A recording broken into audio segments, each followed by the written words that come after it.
What does Lake Superior mean to you? Well, Lake Superior is my backyard. This is where I would come up riding my 10-speed all the way into Marquette from Sands Township.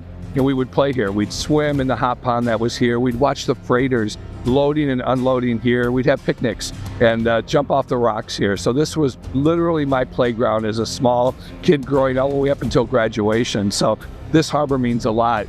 Growing up in Sands Township, Lake Superior is home to Ric Mixter. And then it just was really the building blocks for what would become a historical career as well.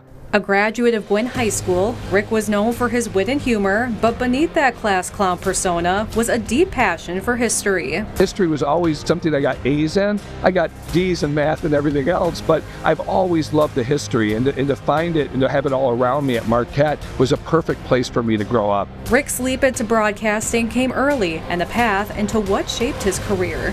I was so lucky as a kid. We were making a movie about a superhero, and it was just editing on a computer or on a tape deck. We didn't have editing, and there was a hero named Captain Macho. So when Q107 went on the air, the morning show guy said, "Call me and tell me what happened last night." I told him Sugarloaf Mountain erupted, and Captain Macho saved the day. They hired me on the spot. So at sophomore in high school, I was on the #1 radio station in the UP as a DJ. It just launched into a television career. Covering maritime disasters fueled Ric's fascination with shipwrecks. Wouldn't you know it, I'm working in Saginaw, and a ship explodes in the river, the Jupiter. 3 million gallons of gasoline. It ignited for 2 nights, and they had to call a team in from Texas to foam the ship and put it out. I was there when sadly they recovered the lost crew. All of this stuff captured my attention, and then when I got to walk the melted deck of that ship, the bug was crazy. I knew about ships, I knew about the Fitzgerald, we lived through the storm, but the shipwreck stories didn't start until the Jupiter, ignited the passion that I have for this history. It's led him to outstanding work covering the tragedy of the Edmund Fitzgerald. I've interviewed the guys that built the ship, the guys that sailed the ship, 3 different third mates that were actually on board that knew McSorley, and then everybody who searched for the ship, from the airplanes to the Coast Guard cutter Woodrush, and then of course the divers. Even Jean-Michel Cousteau I've interviewed about the first humans to see the Edmund Fitzgerald in person. So all of this has become an incredible knowledge base, but lectures and then a CD-ROM, 3 documentaries, and now a 300-page book. His work included a daring and controversial underwater expedition in 1994 that uncovered a haunting discovery. We did not expect to find a body. The Canadian government gives you a license to be able to explore. They told us you're not going to put a camera in any windows or any portholes, and we were good with that. The Coast Guard had been there, Jacques Cousteau had been there, the mini rover had been down for Sea Grant, Whitefish Point, and Joe McGinnis went down. Never saw a body, so we never thought that would happen. Lo and behold, our Delta submarine goes down. Right after my dive, I was number 3. The 4th dive was the owner of the tug and his son, who was going to write a report about diving the Fitzgerald.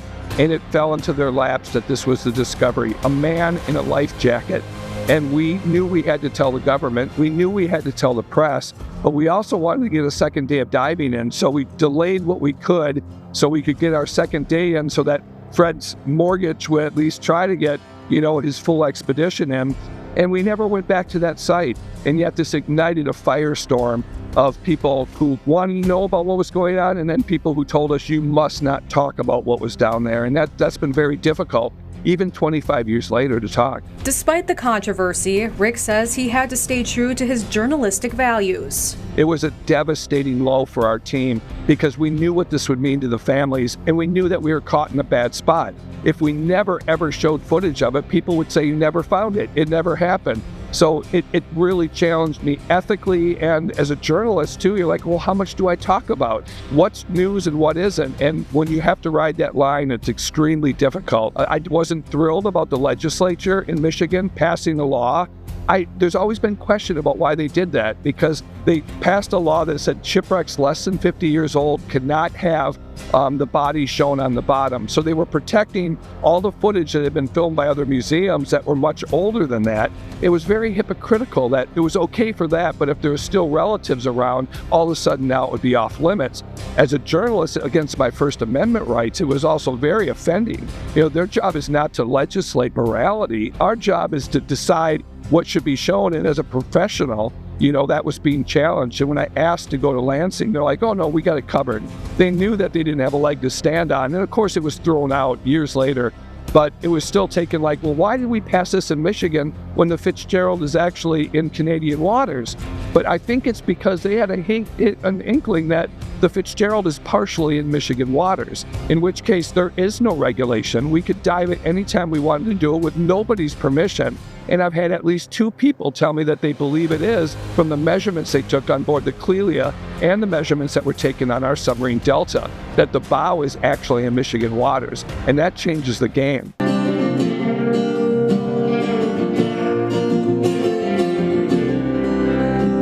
When supper time came, the old cook came on deck, saying, fellas, it's too rough to feed you. It hit with such force that into the bottom, it bent the nose of the vessel completely over almost 90 degrees.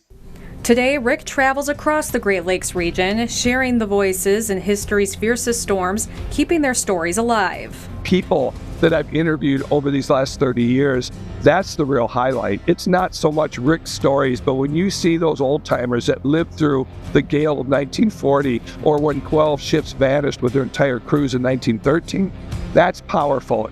Along the way, he's dedicated to separating fact from myth, debunking popular misconceptions, and shining light on the true legacy of Lake Superior's maritime past. Gordon Lightfoot has become the patron saint of all shipwrecks. We wouldn't be talking or doing storm concerts or doing any of the documentaries, I think, at the level we do, or of course the museums that have come out, without that incredible song. But 85% of that song is incorrect. The destination of the ship, how much cargo it was carrying, where the pellets came from. There are no mills in Wisconsin. There's no Chippewa legend about Lake Superior never giving up its dead. So much of that stuff was so incorrect. And many people tell me, Ric, lay off the song. It's not a documentary. But what bothers me is that Gordon changed the lyrics. He changed the rustic old church. He called it the musty old church in the original version, and realized his mistake. It's a beautiful church in Detroit. Whether it's through his book, PBS documentaries, or speaking to crowds, Ric's storytelling continues to connect people with the rich heritage of the Great Lakes. There's 25,000 other people who died. In fact, over 160 people have died on November 10th alone. 60 ships have been lost on that date throughout the ages, but Gordon didn't sing a song about those people, so we don't know about those incredible storms. And I think that the heroes that went out to get them in the life-saving service, the helicopter pilots later on, the Coast Guard cutter crews, I hope we'd ring the bell for them as well. It's just as important that we remember those people that lost their lives on the lakes. And I don't see November 10th as being a funeral. I see it as being a memorial for the guys, but more so this incredible career of shipbuilding in the Great Lakes, an amazing legacy of the heroes from the Coast Guard and the sailors that went looking for the Edmund Fitzgerald. There's a celebration in some of that as well, and I find a balance between them.